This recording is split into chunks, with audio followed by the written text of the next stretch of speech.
I've been very interested to hear what Ron DeSantis, Nikki Haley, other members of the GOP, people in Congress, any leader, what are you saying about Donald Trump?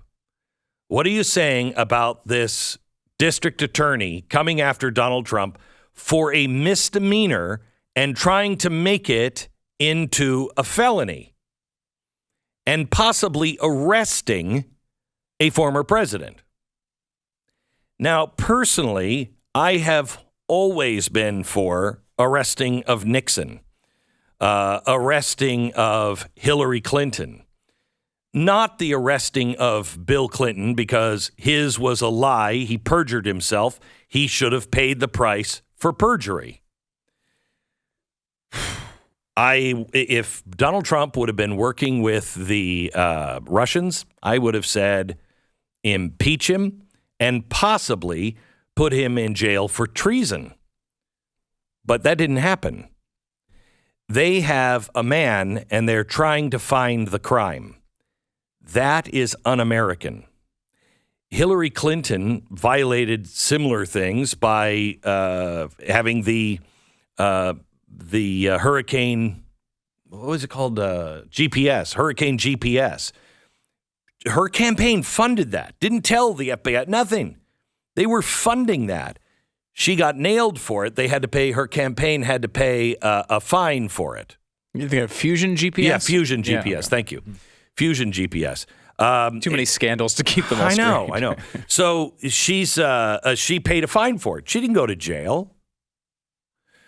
I think Hillary Clinton should have been prosecuted for the taking of sensitive documents, top secret. In her case, she had her people cut top secret off the top in a skiff, cut it off, scan them, then send them to her. Well, that's clear that you knew these weren't supposed to come out of the skiff. You instructed people to do it, but they didn't prosecute. But now because it's Donald Trump, he pays off Stormy Daniels, and he doesn't pay. It's not a bribe. It was a settlement. He settled a case. That happens all the time. But he did it so it wouldn't hurt his chance to be elected instead of the embarrassment with his family, et cetera, et cetera. How are you going to prove that? How are you going to prove that?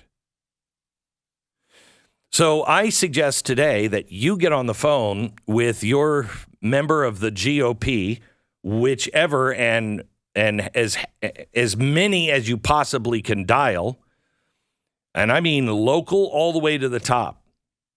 Governments are instituted among men to protect rights. They haven't protected our First Amendment right. The GOP hasn't. No matter what they say, they'll do lip service to this. They'll appoint a judge, but then they won't. Has the GOP made anybody pay the price for what they did to parents in Virginia, calling them terrorists? Has anybody paid the price for that? Has the GOP been on a march to make sure that was stopped? No, I'd say there's a few members of Congress that are doing a good job. They've got a hearing going on right now. But do you see anyone with the zeal that those parents deserve? Do you see anyone going up against Adam Schiff for the role he played in all of the lies about Donald Trump?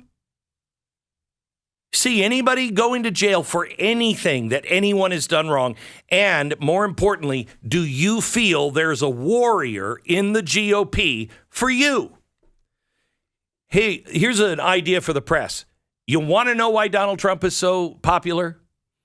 Because they feel he understands them and is fighting for them as well as himself. That's why people like Donald Trump, because they feel like everybody that they don't like is against him. And they're against him because he's standing in the way to get to us. That's the way most Trump supporters feel. It's the way I feel.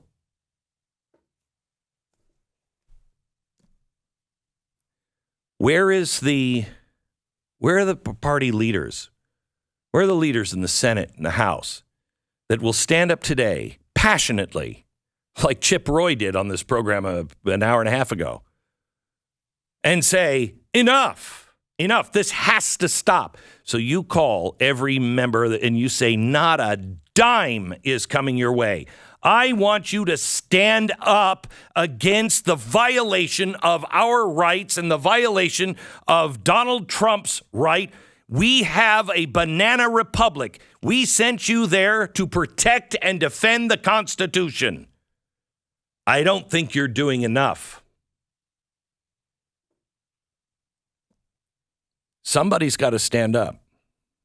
This is a way for you to protest and not be set up or find yourself in a situation where somebody does something stupid or intentional or planned and you get blamed for it. You call them. Burn up those phone lines. You call them. Also, I've been talking to you today about bracing yourself for some economic turmoil because that is coming. So is digital currency. So let me tie these two things together: Donald Trump and digital currency. Ron DeSantis just came out and said he's fighting a central bank digital currency. This is probably the most important fight you could fight right now, is against digital currency. And your state is about to pass something with the UCC. It's in every state, and it's going to make it so digital currency is there. Here, let me give you one example of why central bank digital currency is so bad. Stu, do you have Bitcoin? Yes, I do. Okay. Although I lost it in a boating accident. Right. Okay. So you have Bitcoin. Do you have a place? What's your off ramp for that? How can you get your money? I mean, currently you could sell it and have and spend it for fiat currency. Right. And is there like a bank or an exchange or something? Mm-hmm. Is there more than one? Yeah. And can you take that Bitcoin out and put it on a hard drive and it's yours? Sure. Okay. Good. A federal coin. You get fed up with your exchange, the Federal Reserve. Can you take your money out and put it someplace else? Can you take a Fed coin out and put it someplace else? No, nope. It's a totally opposite concept. Exactly right. It's not yours. It's theirs. You can't pull your money out because it's not yours. It's their digital currency. There's no competition. You're not taking it out. You're using it the way they want you to use it. Anyway, Ron DeSantis came out and he was talking about this, and then he was asked a question about Donald Trump. Listen. I wanted to know what your thoughts are on the rumored Trump indictment, and if you have any role in it. If charges are brought on him, will you have any role in extradition to New York?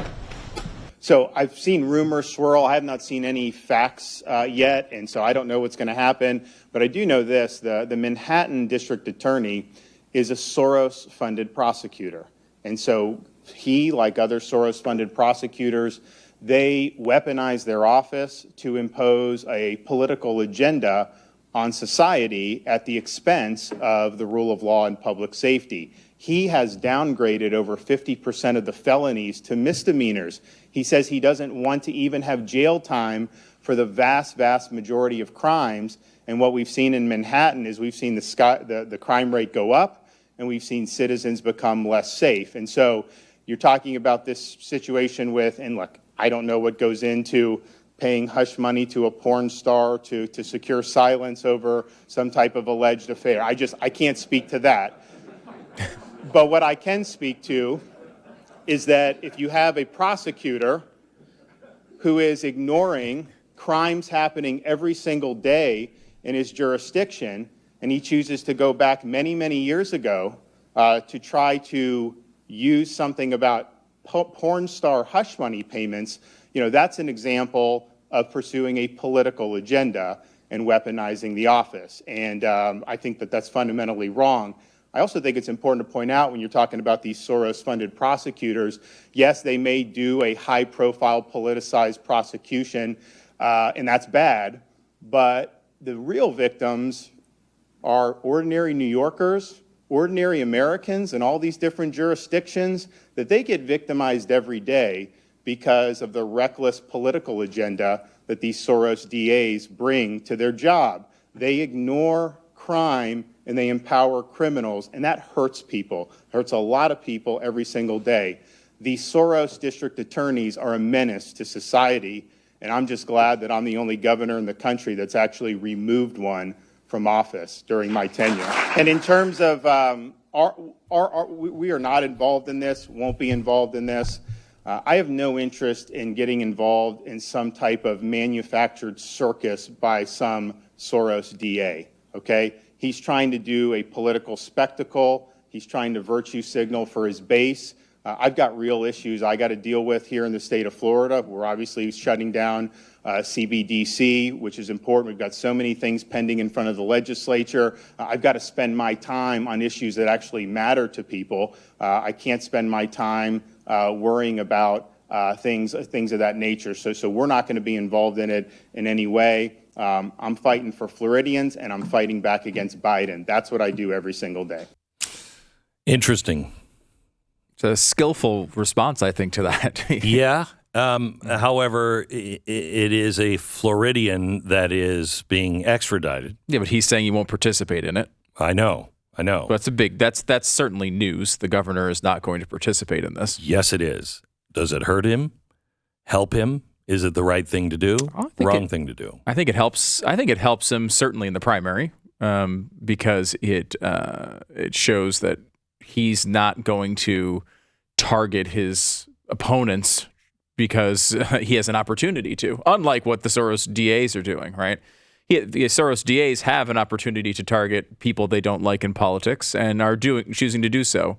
DeSantis is saying, I'm not. I mean, he could obviously try to make this into a more serious thing to hurt Trump in this primary, and he's not. But he also could be. I don't know if there's anything a governor could do, but I think it will be perceived by many people who are for Trump or people who just think this is an injustice that he's not doing anything. And there's sometimes you can't. Well, I think what he can do is remove Soros DAs in his own state. Correct. And he's done that already, which is important. I think what's skillful about that response, I think, is, look, obviously Donald Trump is correctly making this into an issue of him being victimized by this system, right? He is right on this. Now, Trump likes to say he's a victim all the time, and he's not. Sometimes he exaggerates that a tad. This is a real case where this is blatantly just political prosecution. The statute of limitations on this, first of all, it's a misdemeanor. It should be a misdemeanor. They're trying to escalate it to a felony so they can make the statute of limitations go away. Correct. Which is just, ridiculous. Ridiculous. But like what he's saying there is saying, hey, this is a bigger issue than one guy. And the real victims here are people who all over the country, by the way, not just in Florida, but all over the country, voters who might maybe even lean to the left at times, are being victimized by this approach where they are taking high-profile cases and going after political enemies and then letting every other murderer out of prison to go murder and rape some more. And so I think it was a smart idea to broaden it. Look, he's not in this race yet, and he's in a weird spot here because everyone acts and treats him as if he's in the race. He's certainly acting often as if he's in this race, but he's not actually in the race. So he's not in that position yet where he is going to attack Donald Trump. But I think it's smart to pick and choose where you go after a guy. If he just tried to escalate this, the porn star thing is the biggest issue and he should be prosecuted, you could see that being an approach from a political opponent. That would be suicide. Be dumb. That'd be dumb. I think he handled that well. Because it's not principles. I mean, right. He got his line in about the porn star because that is a principle. I don't like the porn star thing, but you didn't pay hush money. You settled a case. That happens all the time. But it's still. It's a porn star, okay? So, And look, hush money is not a terrible description of what went on there. Right, like as Alan Dershowitz pointed out earlier We would call in the show. that settling a case if it was Bill Clinton and Paula Jones. I wouldn't call it that. I would call it hush money. Okay? Because, look, the reason Donald Trump, I'm sure he's very concerned about what Melania thinks about that particular relationship. I But think in he is. reality, 10 days before an election, the reason that payment is being made is because of the election. It is not, it is not, that is why he did it. And that's, look, we had a chance to go over this in 2020. You got a chance to decide if you wanted to vote for him or not based on that. Not a lot of people did.